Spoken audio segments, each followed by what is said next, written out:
Oke, Black. Ada beberapa pertanyaan hari ini ya. Tapi sebelum itu, saya secara personal lah, tidak mau memuji lebih-lebih lah tentang Anda ya. Walaupun saya ada perasaan untuk menyatakan rasa terima kasih terhadap perjuangan Anda. Walaupun Anda hanya seorang aktivis saja, tidak menyertai mana politik yang sedang bermaharajalela, bahkan sedang memuncak di PRN Sabah. Tidak lama lagi kan, besok pilihan raya mengundi. Oke. Ada juga saya dengar lah bagaimana Black punya strategi waktu sebelum muncul di media sosial, maksudnya sebelum mengeluarkan kata-kata di media sosial ini. Apa strategi yang Black buat? Orang pun mau tahu juga, serba sedikit sebanyak lah. Supaya boleh juga jadi witness, boleh juga kita jadikan sebagai contoh untuk kalangan orang-orang yang mau tampil di media sosial, baik dalam isu apapun, bukan saja isu politik, dalam isu entertainment, contohnya, dalam isu music, contohnya. Apa strategi? Oke. Saya adalah seorang yang memprioritaskan tentang pengkajian, observation terhadap sesuatu fakta ya. Kita tidak boleh mengandalkan educated kita itu sebagai alasan untuk kita layak bercakap di hadapan orang ramai di medsos ini. Kita tidak boleh meletakkan 100% kelayakan kita atau alasan kita untuk bercakap di hadapan orang ramai ini disebabkan kita tinggi karena kita punya sekolah. Itu bukan alasannya. Alasan kita untuk tampil bercakap, apalagi kita mengeluarkan percakapan itu berorientasi kepada tuntutan kita terhadap hak-hak yang harus dikembalikan di negeri Sabah ini, negara Sabah ini. Seharusnya berdasarkan eksperimen. Dengan kata lain, pada waktu Anda bercakap, seharusnya fakta yang Anda bawa itu, Anda telah membuat satu eksperimen yang sangat panjang, yang sangat mendalam tentang sesebuah fakta, apa yang harus Anda ketengahkan di dalam percakapan Anda. Sama ada di media sosial ataupun di stage, di dewan umum yang Anda sedang bercakap, mesti kena ambil langkah-langkah ini. Anda harus bercakap sebagai seorang yang sudah mengkaji, sudah eksperimen tentang sesuatu fakta yang Anda percakapkan.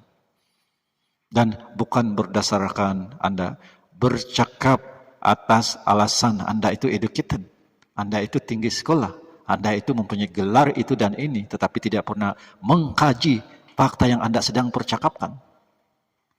Alasan Anda untuk menyatakan sebuah fakta karena Anda sudah mengkaji perkara itu.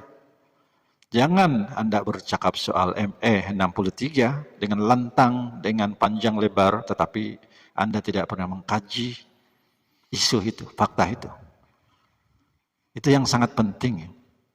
Jadi seharusnya Anda tampil bercakap di medsos ini lebih pendek masanya daripada jangka masa Anda mengkaji sebelumnya sesuatu fakta yang Anda sedang perkatakan di medsos. Kajian itu seharusnya lebih detail, dengan lebih panjang, lebih luas, lebih lama berbanding Anda mengeluarkan kata-kata di media sosial ataupun di stage. Jadi banyak orang, ramai orang yang hanya bercakap berdasarkan dia punya educated sahaja, dia punya kelancaran berbicara, dia punya teknik berbicara yang bagus, itu saja alasan dia mau bercakap. Sedangkan eksperimen itu langsung tidak ada. Oke, menurut Anda punya pandangan, bolehkah Sabah ini menjadi seperti Sarawak? Bolehkah Sabah menjadi seperti Sarawak? Secara logiknya ya, Setiap negeri itu memiliki hak untuk menuntut hak dia. Hak negeri Sarawak itu sama saja dengan hak negeri Sabah.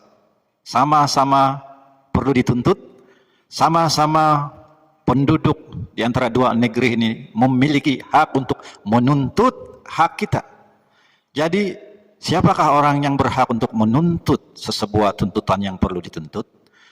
Dari orang-orang miskin sampai orang-orang kaya, semua layak untuk menuntut hak-hak kita dalam negeri ini. Menuntut 40% perjanjian itu, 63 itu, semua golongan rakyat, miskin ataupun kaya, berhak untuk menuntut perkara itu ya. Kita jangan sampai kehilangan tentang hak kita di dalam negara ini. Oke, bolehkah Sabah menjadi seperti Sarawak? Yang mana sekarang Sarawak sudah memiliki semua, mendapat semua apa yang mereka sedang tuntut selama ini. Seperti yang dikatakan oleh seorang aktivis daripada Sarawak itu, sekarang Sarawak mempunyai kemudahan. Anak-anak mereka bersekolah di luar negara pun, kerajaan Sarawak menanggung semua kos perbelanjaan persekolahan mereka, walaupun mereka masih dalam mengikut proses meminjam, contohnya dari PT-PTN, meminjam kos untuk menampung perbelanjaan persekolahan, tetapi pinjaman itu dibayar balik oleh kerajaan Sarawak dan tidak perlu lagi dibayar oleh orang-orang tua para pelajar-pelajar itu. Ini kan sudah mudah kan, berbanding dengan sebelumnya. Kalau anak-anak kita pergi bersekolah di luar negara dan perlukan biaya yang berpuluh-puluh ribu, bahkan beratus-ratus ribu, walaupun mereka diberikan peluang untuk meminjam pinjaman PT-PTN, tetapi selepas mereka habis sekolah akan dibayar balik, sama ada dibayar oleh budak itu ataupun orang tuanya sendiri kalau masih mampu bayar. Oke, selain daripada itu, pelabuhan mereka yang handle sendiri ya, bukan lagi dikontrol oleh Malaya. Dan hak-hak asasi, banyak hak-hak asasi yang mereka sudah raih balik. Banyak budget-budget yang dulunya tercerai-berai di sebelah sana, kemudian mereka dapat balik. Dan 100% budget itu dibelanjakan di dalam negara Sarawak sekarang. Oke, bolehkah Sabah menjadi seperti Sarawak? Persoalannya begini, sistem kependudukannya di negara Sabah dan negara Sarawak ini sangat jauh berbeza ya. Di negara Sabah ini, di Sabah, dari segi kependudukannya, kita lihat sangat complicated. Banyak suku yang tinggal di Sabah ini. Ada suku dusun, termasuklah kalau dusun itu Kadazan dengan etnik yang lain, yang banyak di Kota Marudu, yang banyak di Ranau, di Kota Belud pun banyak yang dikategorikan dusun, tetapi etnik yang berbeza ya. Dusun ini mengandungi banyak etnik. Selain daripada kaum dusun, kaum Bajau juga banyak di Sabah. Selain daripada Bajau, kaum Timur juga ada daripada Indonesia. Selain daripada itu, kaum Filipina juga banyak di Sabah ini. Jadi, kepelbagaian kependudukan yang ada di dalam negeri ini membuat sesuatu yang sangat complicated ya. Kita tidak boleh samakan isu ini, keadaan ini, situasi ini terhadap Sarawak ya. Sistem kependudukan di Sarawak memang ada berbagai etnik juga, tetapi mereka punya etnik itu rata-rata berasal daripada asli bumi Sarawak. Tetapi di Sabah, memang etnik Kadazan dusun itu memang penduduk yang kira lokal lah di negeri Sabah ini, negara Sabah ini. Tetapi banyak bangsa-bangsa lain yang juga memiliki bermastautin di negeri ini, sudah mendapat IC, sudah menjadi penduduk sah di negeri ini, walaupun mereka berasal daripada suku lain, seperti suku Bajau, suku Filipin, suku yang berasal dari Indonesia, semuanya menjadikan warna yang berbagai ragam di dalam negara Sabah ini. Dan itu yang membezakan keadaan situasi antara Sabah dan Sarawak. Oke, dari sudut bolehkah Sabah menjadi seperti Sarawak? Secara logiknya sebenarnya boleh. Siapa bilang tidak boleh? Tetapi peratusannya, persentage kemungkinan itu memang sangat nipis berbanding dengan persentage Sarawak itu sendiri.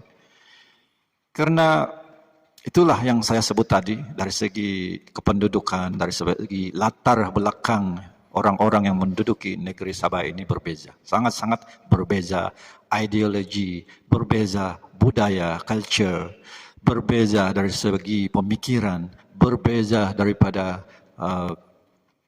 politik sekalipun.